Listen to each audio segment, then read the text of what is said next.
नमस्कार।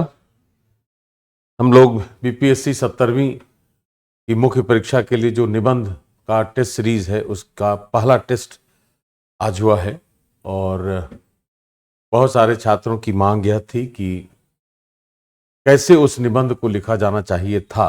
हालांकि उन्होंने लिखा है, सबमिट किया है कॉपीज, लेकिन उनकी डिमांड यह है कि क्या उसमें होना चाहिए था और कैसे ऐसा निबंध लिखा जाए जिससे कि अधिक से अधिक अंक उस पर आ जाए। इसी उद्देश्य से यह वीडियो तैयार किया गया है जिसमें मैं एक एक करके जो तीनों खंडों के जो निबंध के टॉपिक हैं उस पर मैं बात कर देता हूं संक्षेप में कि आपको उसमें लिखना क्या चाहिए था और क्या आपने वाकई वैसा लिखा है। अगर लिखा है तो मार्क्स बहुत अच्छे आएंगे और नहीं तो भविष्य में फिर कैसे लिखना है उसकी बात समझ में आ जाएगी।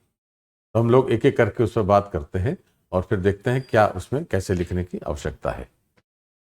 यहाँ देखिए, पहला जो सेक्शन है हम लोगों ने कर रखी है एक बार कि जो पहला और दूसरा सेक्शन होता है उसमें या तो फिलॉसफी है या एब्स्ट्रैक्ट है, अमूर्त कोई टॉपिक दिया जाता है या कोई दार्शनिक टॉपिक है या किसी न किसी संकल्पना का कोई एक आधार बनाकर हम उसमें कोई टॉपिक रखते हैं।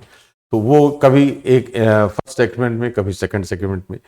तो दो बार जो परीक्षा हुई है 68वीं और 69वीं, उसमें इस तरीके से रखा गया है। तो उसी पैटर्न को फॉलो करने की कोशिश की गई है यहाँ कि आपके सेगमेंट 1 में 4 टॉपिक हैं। पहला जो टॉपिक है, मैं पहले टॉपिक्स पढ़ देता हूं फिर एक एक करके उस पर बात करता हूं। लिखा है, मूल्यों के बिना शिक्षा सुगंध के बिना फूल के समान है।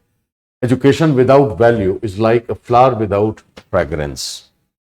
The second topic is, Bharat में गरीबी की संस्कृति है न कि संस्कृति की गरीबी। India has a culture of poverty not poverty of culture. फिर है, स्वतंत्रता किसी की इच्छाओं की पूर्ति से नहीं बल्कि इच्छा को दूर करने से सुरक्षित होती है। Freedom is secured not by the fulfilling of one's desires but by the removal of desires. और चौथा है कि विज्ञान संगठित ज्ञान है, बुद्धि व्यवस्थित जीवन है। Science is organised knowledge, wisdom is organised life. ये 4 निबंध आपको सामने रखे गए हैं पहले खंड में। तो एक एक करके हम लोग उस पर बात कर लेते हैं। पहला जो टॉपिक आपके सामने है वो क्या है कि मूल्यों के बिना शिक्षा सुगंध के बिना फूल के समान है। तो टॉपिक 1,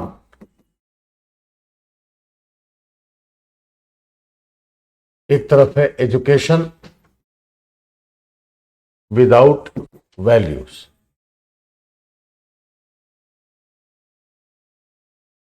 मूल्यों के बिना शिक्षा, एक बात यह लिखनी है। दूसरा है फ्लावर विदाउट फ्रेग्रेंस।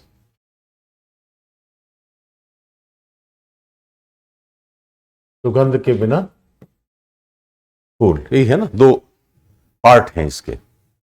आपको इसमें बताना है कि वैल्यूज का शिक्षा में महत्व क्या है, उसी तरह फ्रेग्रेंस का फ्लावर में महत्व क्या है।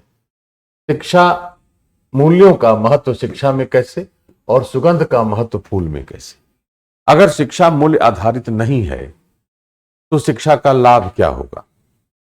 मूल्य आधारित शिक्षा की बात करनी है आपको, तो आपको पहले यह बताना है कि कोई भी शिक्षा होती है उसका मूल्य आधारित होना अनिवार्य होता है। Education must have values contained in that. Now what are values? Values are long term belief, दीर्घकालिक विश्वास हैं। वैल्यूज हमारे चरित्र का निर्माण करते हैं, दे कॉन्स्टिट्यूट आवर कैरेक्टर। तो शिक्षा हमारे चरित्र का निर्माण करने वाली होनी चाहिए, अन्यथा उस शिक्षा का कोई खास औचित्य नहीं रह जाता। शिक्षा मूल रूप से हम यह चाहते हैं कि रोजगार परक हो। वो ठीक बात है कि रोजगार परक होनी चाहिए, लेकिन उससे भी ज्यादा महत्वपूर्ण है शिक्षा का मूल्य आधारित होना, क्योंकि वही हमारे चरित्र का निर्माण करती है। तो हमें अपने निबंध में पहले यह बताना है कि शिक्षा क्यों महत्वपूर्ण होती है। तो शिक्षा के महत्व पर चर्चा करनी है। Education, importance of education in one's life. हमारे जीवन में शिक्षा का महत्व क्या है और शिक्षा कैसी होती है आमतौर पर। तो आमतौर पर या तो व्यावसायिक शिक्षा हो सकती है, या मूल्य आधारित हो सकती है, या रोजगार परक हो सकती है। इधर द एजुकेशन इज वोकेशनल और वैल्यू बेस्ड और जॉब ओरिएंटेड। सभी तरह की शिक्षाओं का विशेष महत्व है, लेकिन अगर वो शिक्षा मूल्यों पर आधारित नहीं है, वो मूल्य क्या हो सकते हैं? सत्यनिष्ठा, इंटीग्रिटी, ऑनेस्टी, परसिवरेंस, पेशेंस, धैर्य है, दृढ़ता है, इच्छा शक्ति है, ईमानदारी है, सत्यनिष्ठा है। इस तरह के नैतिक मूल्यों का समावेश शिक्षा में अगर नहीं होगा तो शिक्षा का हम व्यवहारिक उपयोग अपने जीवन में नहीं कर पाएंगे और हम अपने चरित्र को निर्मित नहीं कर पाएंगे। जब तक चरित्र हमारा अच्छा नहीं होगा, हमारा आचरण समाज के लिए अच्छा नहीं होगा। तो हम यह बताने की जरूरत है कि education, why education is important, what is the importance of value in education, what are values and how do values become important because they constitute the character, they build the character of a person, and character guides the conduct. So once your conduct is good towards the society, so interpersonal relations will be better. And if interpersonal relations are better, then you have larger base of social capital, and once the social capital is improved or increased, then you have more human capital, and human capital will lead to economic growth, social stability, all that. इस तरीके से हम लिख सकते हैं कि शिक्षा चरित्र का निर्माण करने के लिए जो आवश्यक मूल्य हैं, उन मूल्यों का समावेश उसमें होना चाहिए। और जब तक कि ऐसे मूल्य नहीं आएंगे, या जब आ जाएंगे ऐसे मूल्य, तो हमारा चरित्र निर्मित होगा और हमारे चरित्र से हमारा आचरण होगा। आचरण अगर अच्छा होगा समाज में, तो दो व्यक्तियों के बीच, समूहों के बीच संघर्ष कम होंगे, जिस स्थिति को हम कहते हैं सामाजिक पूंजी। और जैसे जैसे सामाजिक पूंजी का आधार बड़ा होता जाएगा, वैसे वैसे मानव पूंजी बनती जाएगी और हमारा सामाजिक स्थायित्व भी होगा और आर्थिक विकास भी होगा। ठीक वैसे ही जैसे कि अगर फूल में सुगंध नहीं हो तो हम उस फूल का महत्व नहीं देखते, हम उस फूल की कीमत नहीं करते, हम उस फूल को सम्मानित नहीं करते, हम उस फूल का उपयोग नहीं कर पाते। इसलिए जैसे फूल सुगंध के बिना अधूरा है, वैसे ही शिक्षा मूल्यों के बिना अधूरी है। Education is incomplete if it is without values. इस तरह की थीमेटिक बातें आपको लिखनी है। अगर आप इसमें चाहें तो कुछ कोटेशंस भी लिख सकते हैं, वो बात बतानी है। तो आपको पहले तो बताना है शिक्षा का महत्व, इंपॉर्टेंस ऑफ एजुकेशन, फिर उसके बाद वो क्या इंपॉर्टेंस है, रोजगार परकता, जॉब ओरिएंटेशन, इसके अलावा व्यावसायिकता, वोकेशनल ट्रेनिंग और मूल्य आधारित, वैल्यू बेस्ड। यह हमारे चरित्र का निर्माण करती है, इसी की व्याख्या करनी है। और चरित्र निर्माण से सामाजिक स्तर पर अगर हम देखेंगे, सामाजिक लाभ इसका क्या होगा कि सामाजिक लाभ हमें बताना है कि सामाजिक पूंजी बढ़ती है इससे, और आर्थिक लाभ क्या होगा कि मानव पूंजी का विकास होगा। इस रूप में हम इस निबंध को आगे बढ़ा सकते हैं। राइट। दूसरा जो टॉपिक है हमारे लिए वो है कि भारत में गरीबी की संस्कृति है, न कि संस्कृति की गरीबी। India has culture of poverty, not poverty of culture. जो दूसरा टॉपिक है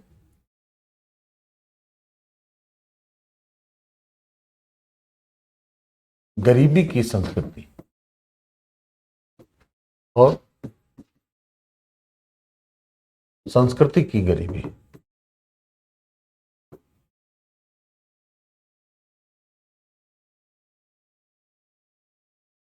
कल्चर ऑफ पॉवर्टी, यह है पॉवर्टी ऑफ कल्चर। भारत एक ऐसा राष्ट्र है, विकासशील राष्ट्र है। इस निबंध को लिखने के लिए हमें यह थीम जो इसका है वो यह बता रहा है कि भारत में गरीबी भले विस्तृत हो, लेकिन हमारी जो संस्कृति है वो बहुत ठोस और बहुत मजबूत है। Our country is very very strong, and even if we are poor country, even we have large incidence of poverty, but our culture is, culturally we are very strong and very powerful, right? So that is what the essay demands. तो आपको यह बताना है इसका अर्थ क्या है कि गरीबी का विस्तार है, इसलिए हम उसको यह कहते हैं कि गरीबी की संस्कृति है। कि जैसे संस्कृति हमारे आधार देती है, तो हमारे बुनियाद में गरीबी आ गई है। निरपेक्ष गरीबी है यह कि हम अपनी बुनियादी सेवाएं भी नहीं खरीद पा रहे। We are unable to buy basic amenities because poverty is found at the grass root level, at one individual it is abject और एब्सोल्यूट पॉवर्टी। तो उस रूप में गरीबी की बात यहाँ की जा रही है कि भारत में जो गरीबी का विस्तार है वह निचले स्तर पर लगभग सभी क्षेत्रों में है। इस कारण हमने उसको कहा कि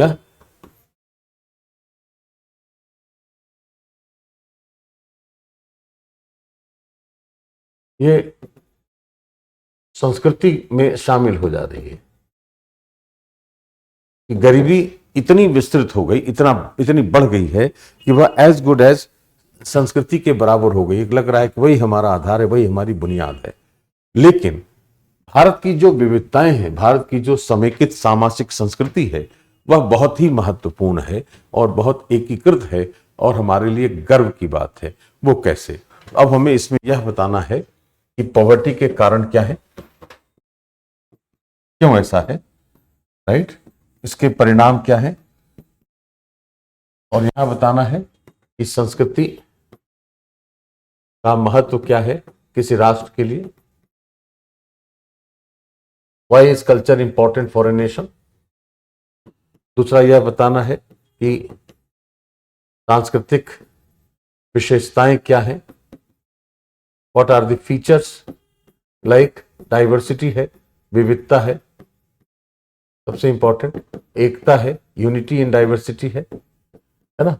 इसका कारण क्या है, वाई इट इज सो, और इसका परिणाम क्या है, ये बताना है। तो गरीबी क्यों हुई है भारत में, उसका विस्तार कहां कहां है, उसके कारण क्या है, उसका परिणाम क्या है। What is the incidence of poverty, why it has occurred, what type of poverty we are facing in India, and what are the major causes, what are its consequences or impacts on the society, on economics, on individual, on environment, on other aspects. Similarly, यहां पर देखना है कि what is the importance of culture for a nation, किसी राष्ट्र के लिए संस्कृति का क्या महत्व होता है और संस्कृति में होता क्या है। तो हमारा रहन सहन, हमारा खान पान, हमारी भाषा, हमारा धर्म, हमारे विश्वास, हमारी मान्यताएं, ये सब हमारी सांस्कृतिक विशेषताएं हैं। भारत की सांस्कृतिक विशेषता सबसे इंपॉर्टेंट है कि it is diverse. We have tremendously diverse culture, we have diverse diversity, right. उस डाइवर्सिटी के बावजूद we have unity in diversity, that is the most unique feature of India's culture. और उसके पीछे एक वजह यह है कि हम टॉलरेंट हैं, सहिष्णु हैं, और हम उदारवादी हैं, लिबरल हैं। Indians are liberal from their attitudes, we are tolerant from our attitudes. हमारी मनोवृत्ति उदारवादी है, मनोवृत्ति में हम सहिष्णु हैं, इसलिए हम सभी तरह की सांस्कृतिक विशेषताओं को स्वीकार करते हैं। इसलिए उसमें कहीं पर भी कोई कमी नहीं दिखती है और इतनी रिच, इतनी प्रचुर चीजें उसमें मौजूद हैं कि वह हमारी संस्कृति को उत्कृष्ट बनाती हैं। इसलिए ऐसा कहा जा सकता है कि भारत में संस्कृति की गरीबी का तो प्रश्न ही नहीं उठता। भले गरीबी की संस्कृति हो, भले गरीबी हमारे बुनियाद में आ गई हो, लेकिन हमारी सांस्कृतिक विशेषताएं इतनी ताकतवर हैं, our culture is so strong that there cannot be an imagination even that we have a poverty of culture, right. इस रूप में हम इस निबंध की व्याख्या कर सकते हैं। तीसरा जो टॉपिक है वह है कि स्वतंत्रता किसी की इच्छाओं की पूर्ति से नहीं, बल्कि इच्छा को दूर करने से सुरक्षित होती है। स्वतंत्रता और इच्छा की बात है। इच्छा और स्वतंत्रता के बीच का संबंध है, डिजायर्स एंड फ्रीडम।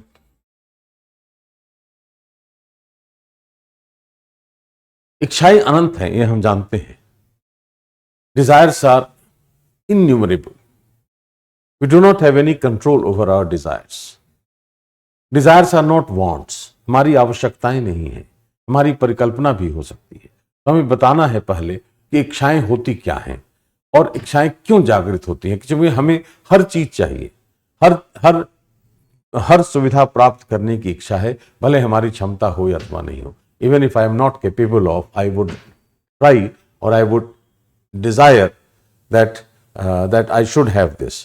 बहुत पुरानी बात कही जाती है कि फर्स्ट डिजर्व देन डिजायर। पहले हमें क्षमतावान होने की जरूरत है, तभी हम इच्छा कर सकते हैं। तो इच्छाएं हमें स्वच्छंदता की तरफ ले जाती हैं। तो हमें यह बताना है कि desires make you absolutely liberal और एब्सोल्यूट फ्रीडम यू वांट, इसलिए उसको हम डिजायर कहते हैं कि अगर हम स्वच्छंद होना चाहते हैं तो जो इच्छा है वह स्वच्छंदता की तरफ इशारा करती है। It points out that we want to be absolutely liberal और नेगेटिव लिबर्टी वी वांट, है ना, there will be no restriction. लेकिन अगर हम स्वतंत्रता चाहते हैं तो हमें अपनी इच्छाओं को त्यागना पड़ेगा। इसका मतलब है कि यह जो निबंध है यह स्वतंत्रता और स्वच्छंदता के बीच क्या संबंध है इसकी बात करता है। जैसे talks about the relation between liberty and freedom and differences between liberty and freedom. स्वतंत्रता क्या होती है और फ्रीडम क्या होती है। तो स्वतंत्रता स्वतंत्रता हमें प्रकृति से मिलती है। जब प्रकृति में किसी व्यक्ति का जन्म होता है वह व्यक्ति अनियंत्रित होता है, प्रकृति उस पर नियंत्रण नहीं रखती। प्रकृति ने सबको समान रूप से वह अधिकार दे रखे हैं और वह हम स्वच्छंद होते हैं प्रकृति में। तो हमारी मनोवृत्ति ही स्वच्छंद होने की है। इसलिए हम यह चाहते हैं कि जो हमारी इच्छा हो वही उसी की पूर्ति हो जानी चाहिए, हमें संतुष्टि तब मिलेगी। तो स्वच्छंदता प्राकृतिक गुण है किसी व्यक्ति का। Absolute liberty is a natural, you can say instinct what a person gets और it is obtained by a person in the nature with his birth. लेकिन जैसे हम सभ्य समाज में आते हैं, सभ्य समाज में आने के बाद हम उसकी सीमाएं तय करते हैं, हम समाजीकरण करते हैं किसी बच्चे का। जब समाजीकरण करते हैं तो हम उसकी मर्यादाएं बताते हैं, हम उसकी मूल्य प्रणाली विकसित करते हैं, उसकी वैल्यू सिस्टम क्रिएट करते हैं। We tell them, we inculcate values in him, we create the entire edifice of the value system. We talk about the qualification of his working, कि कैसे क्वालिफाई किया जाएगा उसके कार्य को, मर्यादा क्या होगी, सो दैट कि हम अपनी स्वतंत्रता का जी भर के प्रयोग कर सकें, लेकिन उससे दूसरे की स्वतंत्रता बाधित नहीं होनी चाहिए। तो यहां पर जो बात कही गई है कि स्वतंत्रता किसी की इच्छाओं की पूर्ति से नहीं, इच्छाओं की पूर्ति से नहीं, इच्छा के को दूर करने से सुरक्षित हो सकती है। दूर करने का मतलब है यहां कि हम रेस्ट्रिक्शन चाहते हैं, उस रेस्ट्रिक्शन से हम दूसरे की स्वतंत्रता की भी रक्षा करेंगे और अपनी स्वतंत्रता की भी रक्षा होगी। तो हमारी जो स्वच्छंदता है उसको हम बना देंगे स्वतंत्रता, और यह हो गया नियंत्रण। This is liberty and this is freedom. ये कंट्रोल है। अब इसकी सीमा तय करेंगे हम, लिमिट्स, और यहां से किसी दूसरे व्यक्ति की सीमा तय होगी, तभी दोनों के बीच संतुलन होगा। हम दोनों की स्वतंत्रताओं की सीमा तय करेंगे, तभी जाकर हम उसको स्वतंत्रता और दोनों की स्वतंत्रताओं की रक्षा कर सकते हैं। राइट? इस रूप में हम इसको लिखेंगे कि स्वतंत्रता केवल हमारी इच्छाओं की पूर्ति नहीं है, बल्कि जब हम अपनी इच्छाओं पर नियंत्रण रखते हैं, कुछ इच्छाओं को दूर कर देते हैं हम अपने आप से, तब हम अपने आप को एक सीमित दायरे में रखकर सभ्य समाज में एक संवेदनशील नागरिक की तरह काम करते हैं, और तब हम दूसरों की स्वतंत्रता की भी रक्षा कर सकते हैं और हमारी स्वतंत्रता की भी रक्षा हो सकती है। इस रूप में निबंध की व्याख्या की जा सकती है। चौथा है विज्ञान संगठित ज्ञान है, बुद्धि व्यवस्थित जीवन है। ये तो बहुत पुरानी बात है, इसमें कोई नई बात नहीं है, लेकिन आपको यहां पर बताना क्या है कि जो विज्ञान है बहुत बचपन से हमने पढ़ा है कि it is a systematic knowledge of something. Right? तो व्यवस्थित ज्ञान, organised knowledge,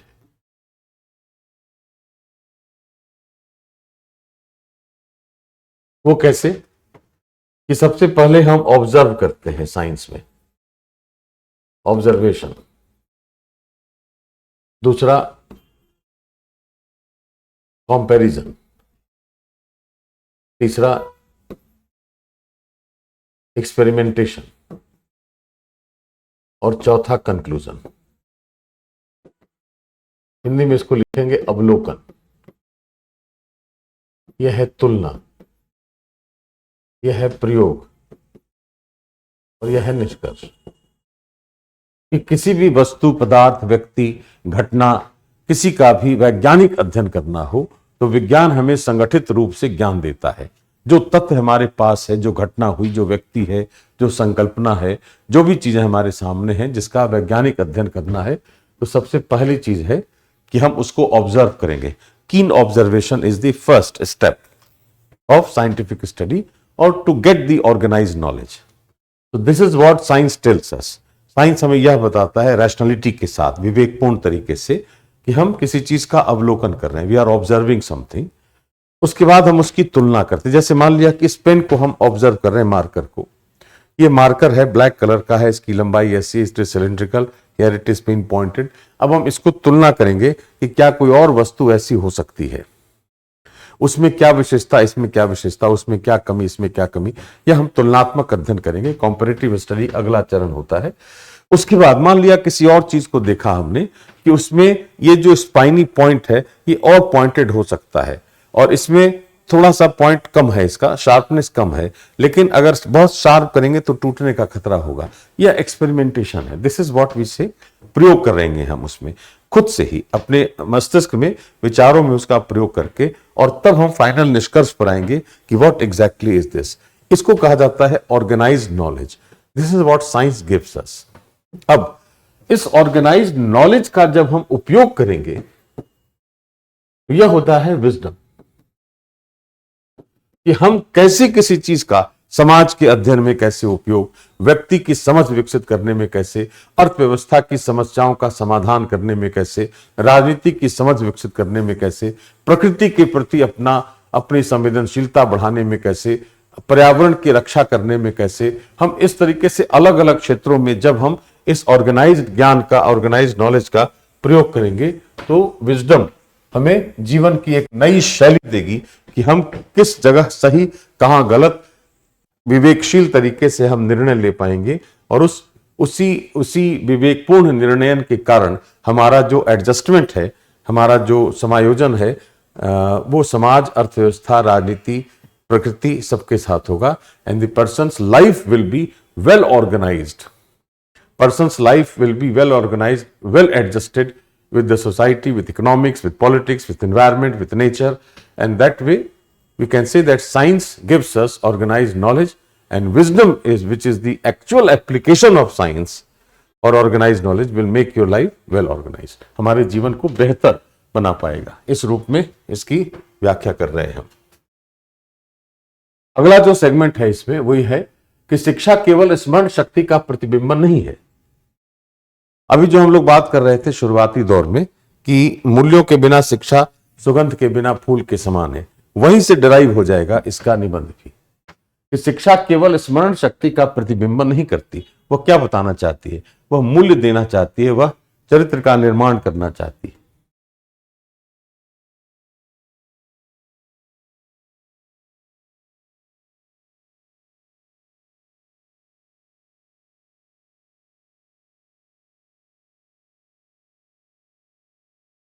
It is not simply a reflection of your memory.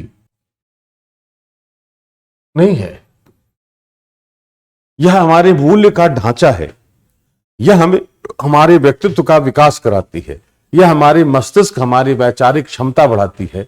यह हमें चिंतनशील प्राणी बनाती है। यह हमें विवेकशील बनाती है। It makes us contemplative, it makes us rational human being, it makes us sensitive to our society.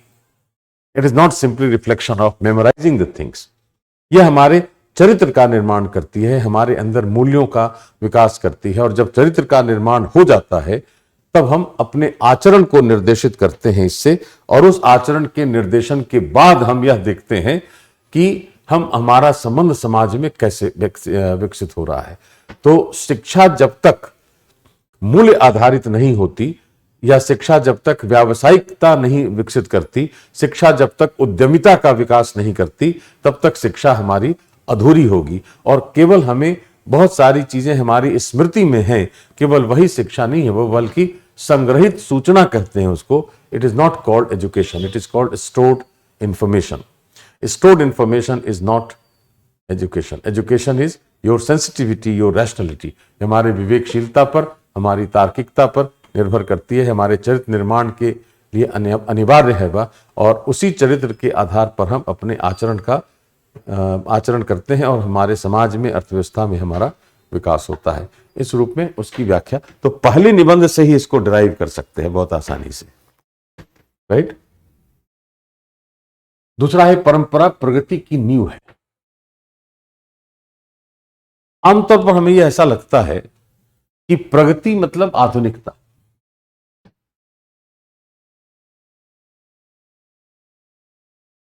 परंपरा, अंग्रेजी में क्या लिखा है?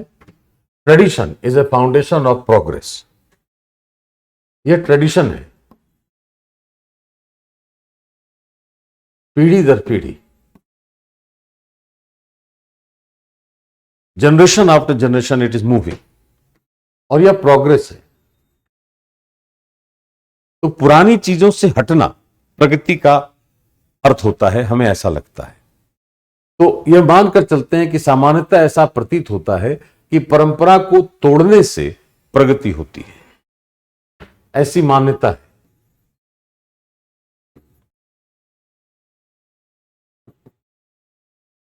परंपरा का टूटना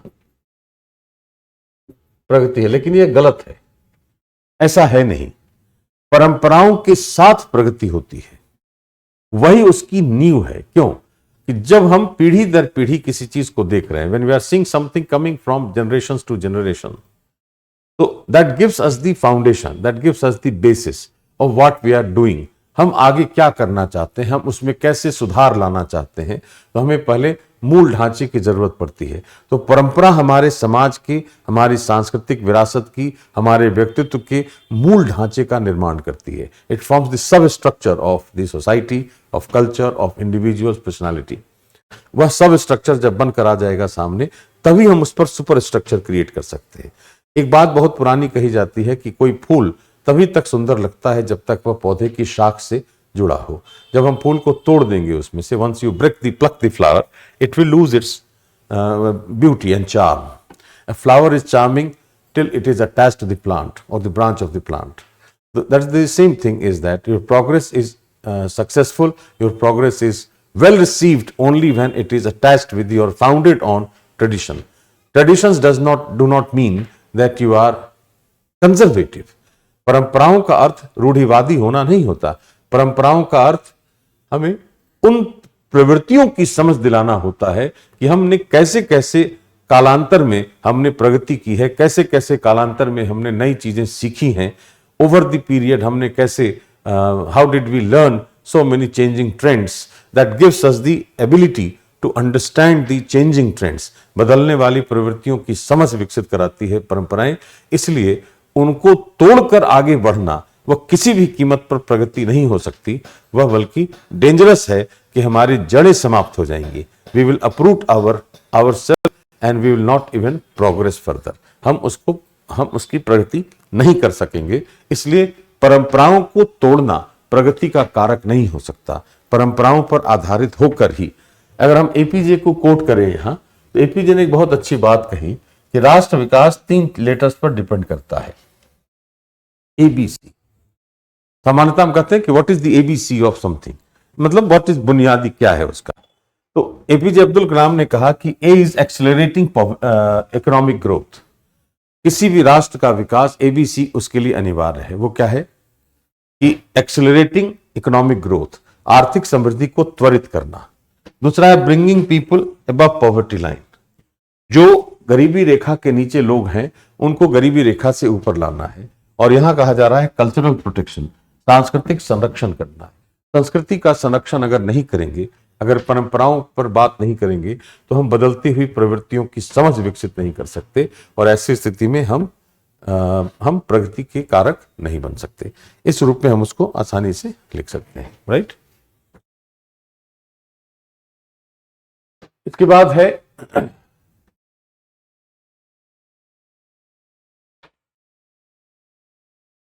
तर्क का उद्देश्य विजय नहीं प्रगति होना चाहिए। बात घूम फिर कर वही आ रही है, मोर और लेस बात वही है। तर्क और प्रगति में क्या समानता?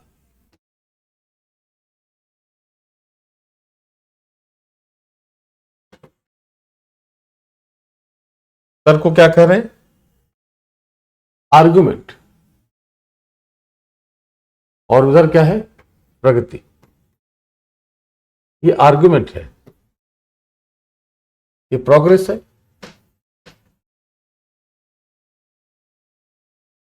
तर्क के लिए क्या होना चाहिए? अगर आपको याद होगा तो मैं निबंध की जब कक्षा आरंभ कर रहा था तो मैंने एक बहुत अच्छी बात बताई थी आपको कि how you can create your argument. वो फिर से एक बार बता दे रहा हूं आपको। एक लेटर है आइडिया,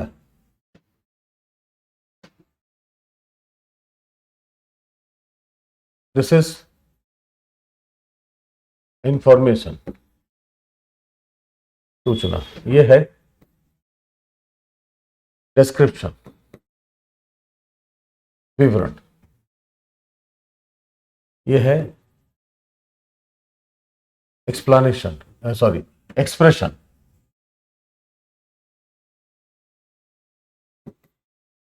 ये हो गई अभिव्यक्ति। और यह है एनालिसिस, विश्लेषण। चारों को जब जोड़ देते हैं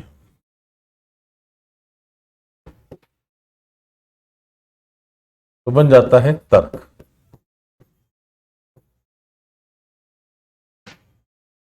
आर्गुमेंट। निबंध क्या कह रहा है हमारा? कि तर्क का उद्देश्य विजय नहीं प्रगति होना चाहिए। हमने किसी के साथ तर्क रखा तो हम बहस नहीं करते। हमारा उद्देश्य बहस करके उस पर काबू पाना नहीं होना चाहिए। हमारा उद्देश्य यह होना चाहिए कि मेरा जो तर्क है उसमें क्या क्या होगा, मेरी सूचनाएं किसी बारे में होंगी, उसका विवरण करने की क्षमता होगी, अभिव्यक्त करने की क्षमता होगी और विश्लेषण करने की क्षमता होगी। यही प्रगति का कारक है। यही मेरी मानसिकता बदलेगा, यही हमारे नए मान्यताओं की तरफ ले जाएगा। It will give us more, it will make us more capable of analyzing the things, analyzing the events, analyzing various factors around us, and that will help us progress ahead, to move ahead, and that is what we call progress. So it is not simply confrontation. Argument does not mean that you are confronting with the other, trying to overpower him. No, it is to understand your own capability. हम अपने तर्क से अपनी क्षमताओं की पहचान कर सकते हैं और उसका कारण यही है कि अगर इस आधार पर हम आर्गुमेंट की बात करेंगे तो हम निश्चित रूप से प्रगति की तरफ जाएंगे, न कि विजय प्राप्त करने पर। यह थीम है उसके लिखने का। इसके बाद है कि केवल जवाबदेही ही लोकतंत्र को सफल बना सकती है। Accountability can only make democracy successful. यहां पर हमें बात करनी है कि लोकतंत्र में जवाबदेही,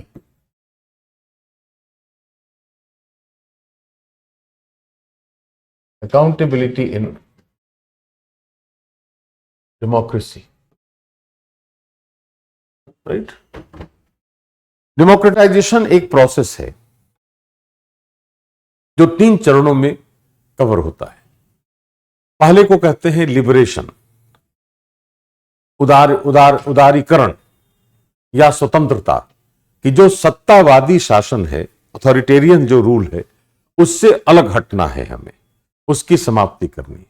तो the first stage of democratisation is liberating the state और liberating the governance from authoritarianism and make it more and more liberal. तो हम सत्तावाद से उदारवाद की तरफ जब उन्मुख होते हैं, वह पहला चरण है लोकतंत्रीकरण का। दूसरा चरण होता है कि हमने जनता को सहभागी बनाकर हमने नए शासन व्यवस्था का निर्माण किया है। That is what we call transition. संक्रमण का दौर है वह कि when people participate to create a new system of governance, right. And the third stage is consolidation. समेकन का चरण है वह जिसमें हम प्रतिदिन सरकार की को नए तरीके से जवाबदेह बनाते हैं। कि सरकार हमने बनाई, हमने सरकार को बनाया है, हमने सरकार को अपनी सारी शक्तियां दे दी हैं। We have given all powers to the state, all powers to the government, and we want them to take decisions on our behalf for ourselves. हमारे लिए ही उनको निर्णय लेना है हमारी शक्तियों का प्रयोग करके। तो हमें यह अधिकार होना चाहिए कि हम उनसे पूछ सकें और वो जवाबदेह हैं हमें उत्तर देने के लिए। इसीलिए प्रोबेबली अगर हम भारत की राजनीति की बात करें, जहां पर हम एक उदाहरण कोट कर सकते हैं कि इसीलिए शायद हमारी संसदीय शासन व्यवस्था में हमारी जो सरकार है, जो मंत्रिपरिषद है, उसको लोकसभा या राज्य के स्तर पर विधानसभा के प्रति सामूहिक रूप से उत्तरदायी बनाया गया है। It is collectively responsible to either Lok Sabha at the centre and Vidhan Sabha और legislative assembly at the state level. And this is probably the reason why this is important, that accountability is the key to successful democracy. कि democracy में जनता की सहभागिता तभी होगी जब सरकार और जनता के बीच की दूरी कम होगी, और सरकार और जनता के बीच की दूरी को घटाने वाला एक ही कारक है और वह कारक है अकाउंटेबिलिटी। कि जनता जब पूछती है सवाल सरकार से तो सरकार को जवाबदेह होना होगा कि हमने आपके लिए क्या काम किया, क्योंकि सरकार को शक्तियां जनता से ही मिल रही हैं।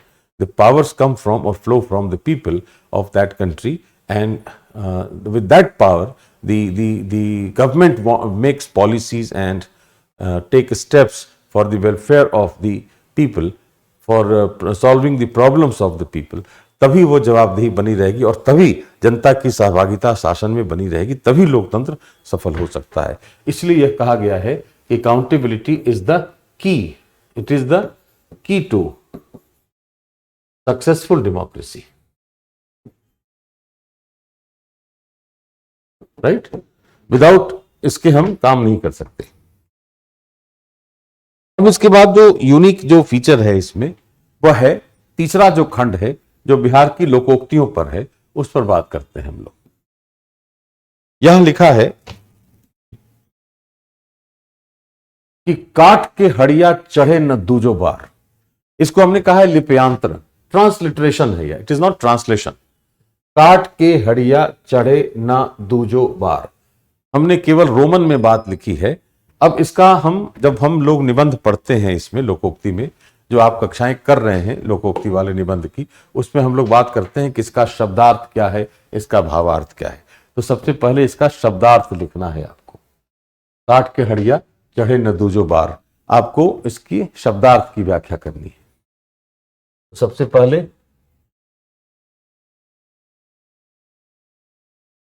लोकोक्ति का शाब्दिक अर्थ बताना है, फिर उसका भावार्थ बताना है, राइट।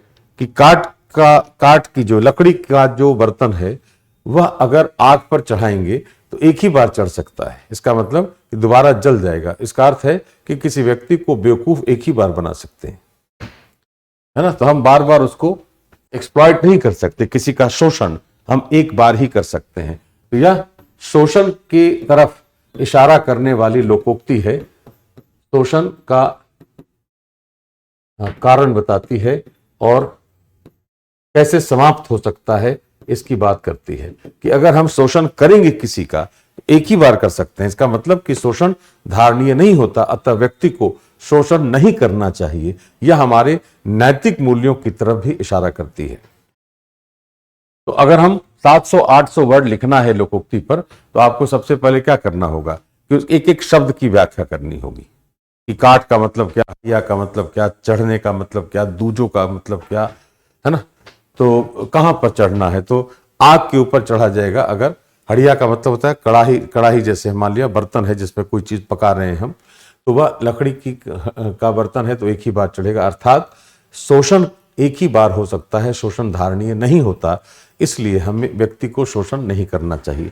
कहां कहां शोषण हो रहा है इसकी बात कही जाएगी। कि जब हम बाजार की अर्थव्यवस्था में देखें, आर्थिक पक्ष देखें उसका, तो आर्थिक में कैसे बहुराष्ट्रीय कंपनियां कैसे शोषण करती हैं, वो धारणीय नहीं होगा, संघर्ष बढ़ेगा। अगर विकसित राष्ट्र विकासशील राष्ट्रों का शोषण करते हैं तो वह धारणीय नहीं होगा, और शायद यही कारण है कि हम धारणीय विकास नहीं कर पा रहे। तो उस भावार्थ को लेकर कि शोषण धारणीय नहीं होता, अतः शोषण को रोका जाना चाहिए, तो शोषण कराने वाले जितने कारक हैं, वो सामाजिक हों, आर्थिक हों, पर्यावरणीय हों, वो सब उनकी व्याख्या करनी है। नैतिक मानक इसका क्या है, इसमें नैतिक मूल्य क्या है इस लोकोक्ति में, क्योंकि लोकोक्तियों के माध्यम से हम नैतिकता के स्तर को भी ऊंचा करना चाहते हैं। तो नैतिक मानक इसके पीछे क्या है, उसकी भी बात इसमें लिखी जाएगी। राइट। दूसरा है कोयला से हीरा, कीचड़ से फूल। ये बता रहा है कि कोयला तो हमने उसको माना है सामान्य रूप से कि कोयला का मतलब सबसे खराब जो चीज है वह है, लेकिन कोयला से ही हीरा बनता है। इसका मतलब कि हमने जिसकी परिकल्पना नहीं की है वह लक्ष्य हमारा प्राप्त हो जाएगा। और कीचड़ में फूल है। फूल जितना सुंदर सुगंधित है, कीचड़ उतना ही गंदा हो सकता है। तो कहने का मतलब क्या है कि शाब्दिक अर्थ अगर देखेंगे तो कोयला तो हम साधारण तरीके से देखते हैं, हीरा उत्कृष्ट वस्तु है, कीचड़ उसी तरह बहुत गंदा है और फूल उतना ही उत्कृष्ट है। तो जो गंदगी होती है हमारे आसपास, उसमें से अगर हम चाहें तो हम अद्भुत कार्य कर सकते हैं। तो जितनी नकारात्मकता हमारे चारों तरफ है, हम उसमें से अपने आप को सकारात्मक रूप से बाहर कर सकते हैं। यह एक बहुत अच्छा निबंध है इस रूप में कि अगर हम इसको अर्थव्यवस्था से जोड़ना चाहें तो बहुत आसानी से कैसे जुड़ेगा कि दिस इज एक्चुअली एंटरप्रेन्योरशिप या एंटरप्रेन्योरशिप का एक बहुत अच्छा उदाहरण है कि हमारे सामने चारों तरफ जो निगेटिविटी है उसमें से हमने पॉजिटिव चीजें ढूंढी हैं। हमारे पास कोई संसाधन नहीं है, हमारे अंदर उद्यमिता है, तो हमने सारे संसाधन जुटा लिए, अद्भुत कार्य कर दिया। हमने परिकल्पना नहीं की थी, हमने वह कार्य कर दिया है। इसको हम सामाजिक स्तर पर, इसको हम व्यवहारिक स्तर पर, अर्थव्यवस्था के स्तर पर देख सकते हैं। इतिहास का एक उदाहरण देखिए कि कोयला से हीरा बना दिया। किसको? सती प्रथा को राजा राममोहन रॉय ने उन्मूलन करा दिया। अद्भुत कार्य है यह। कीचड़ में फूल खिल गया। एक कीचड़ था, वह नैतिक कीचड़ था, नैतिकता का निम्न स्तर था, उसमें से हमने फूल खिला दिया। हमने महिलाओं के अधिकारों की रक्षा कर दी, हमने समाज को सभ्य बना दिया। यह कीचड़ से फूल है। इस रूप में हम उसकी व्याख्या कर सकते हैं जो शाब्दिक अर्थ है और उसका भावार्थ है। तीसरा है गज भर के गाजी मियां 9 हाथ के पूंछ। गाजी मियां कहते हैं जो बहुत ताकतवर है, सेनापति है। लेकिन यहां पर शाब्दिक अर्थ क्या है कि गज भर के गाजी मियां, लंबाई बहुत कमजोर है, वह 1 गज के बराबर, 1 गज के बराबर गाजी, नाम है गाजी मियां। गाजी मियां वॉज दी सेनापति। तो सेनापति की ताकत है और 9 हाथ का पूंछ है उसका। इसका मतलब है कि जितना है नहीं उतना वह दर्शाता है। तो यह भावार्थ इसका है आडंबर, कि आडंबर अगर हम सामने रखेंगे तो आडंबर से जीवन विकसित नहीं होता और किसी व्यक्ति को आडंबर नहीं रखना चाहिए। अब आडंबर हमारे लिए निबंध का टॉपिक हो गया कि समाज में आडंबर कैसे होगा। तो समाज में हमारे पास जो है वास्तविकता से अगर अलग हो जाएंगे कि मैं शो ऑफ करना चाहता हूं, मैं दर्शाना चाहता हूं, दूसरों पर अपनी धाक जमाना चाहता हूं, तो मेरे अंदर जो नहीं है उसकी भी व्याख्या करूंगा, बढ़ चढ़कर बोलूंगा, तो मिथ्या बातें करूंगा, झूठ बोलूंगा, तो नैतिकता का पतन होगा, इससे स्वार्थ होगा इसमें। तो मुख्य रूप से यह नैतिक आधार पर निबंध लिखा जाएगा कि व्यक्ति को आडंबर नहीं करना चाहिए। और अंत में है कि पड़ले राम कुकुर के पाले। कुकुर का मतलब होता है कुत्ता, राम तो कोई एक व्यक्ति है। इसका मतलब है कुसंगति।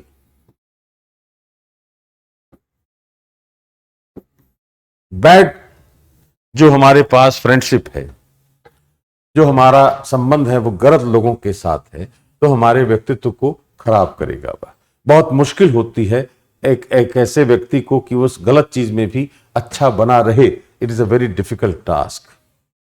वो तभी होगा जब कोयला से हीरा और कीचड़ से फूल हो। तो पड़ले राम कुकुर के पाले का मतलब हो गया कि कुसंगति में पड़ जाना है। He is not able to find out good people around him. He is among the bad people, surrounded by bad people. अब उसके चलते हमारी मानसिकता खराब हो सकती है, हम समाज का विद्रोह कर सकते हैं, हम समाज के लिए हानिकारक प्रभाव डाल सकते हैं। इस रूप में उसको लिखा जाएगा। मुझे लगता है कि जो पहला टेस्ट सीरीज का पहला टेस्ट है, इस थीम पर अगर आपने निबंध लिखा है तो निश्चित रूप से अच्छे अंक आएंगे। है ना, क्योंकि मुझे ये ब्रीफ करना था कैसे लिखा जाता है निबंध इस तरीके से। अगले टेस्ट सीरीज में, अगले टेस्ट में फिर जो हम 12 टॉपिक देंगे आपको, उसमें आप इसी तरीके से लिखने की कोशिश करेंगे। और जैसे जो क्लास चल रही है निबंध वाली, उस क्लास को अगर आपने ज्वाइन कर रखा है, वेल एंड गुड, नहीं किया है तो उसको ज्वाइन कर सकते हैं, ताकि आपकी अपनी समझ उस पर विकसित हो और आप अच्छा निबंध लिख सकें। धन्यवाद। हेलो फ्रेंड्स, दोस्तों आशा कर रहा हूं कि जो आपके टेस्ट सीरीज का वीडियो है वह आप तक पहुंच गया होगा और आपने बखूबी से अपने टेस्ट को लिखा होगा। साथ ही साथ जो वीडियो सॉल्यूशन है जो सर के द्वारा प्रोवाइड किया गया, टेस्ट के संबंध में जितने भी प्रश्न आपको दिए गए थे और उन प्रश्नों से संबंधित जो भी व्याख्यान था वह आपको सर के द्वारा डिलीवर कर दिया गया है। दोस्तों एक अंतिम सूचना है आप लोगों के लिए, जो लोग खासकर अभी तक टेस्ट सीरीज में अपना इनरोलमेंट नहीं कर पाए हैं, उनके लिए आप जल्द से जल्द टेस्ट सीरीज में इनरोलमेंट कर लीजिए। जो ऑनलाइन में बच्चे हैं या फिर जो ऑफलाइन में जुड़ना चाह रहे हैं, ऑनलाइन वाले बच्चों को एप्लीकेशन पर इंस्टेंट एक्सेस हो जाएगा और वह लोग जो है टेस्ट सीरीज को कभी भी अटेम्प्ट कर सकते हैं। ऑफलाइन वाले बच्चे के लिए एक सुविधा यह है कि आप अगले टेस्ट से पहले टेस्ट को अगर ज्वाइन कर लेते हैं तो किसी भी समय आकर आप क्लासरूम में टेस्ट को लिख सकते हैं और फिर अगले टेस्ट से नियत समय पर आप उस टेस्ट को अटेम्प्ट कर सकते हैं। दोस्तों आप लोग, जो लोग भी इस टेस्ट सीरीज से इच्छुक हैं या टेस्ट सीरीज से जुड़ना चाहते हैं, वो हमारे दिए गए नंबर पर कांटेक्ट करें और जल्द से जल्द जुड़ने का प्रयास करें। थैंक यू सो मच, बहुत बहुत धन्यवाद आप सभी।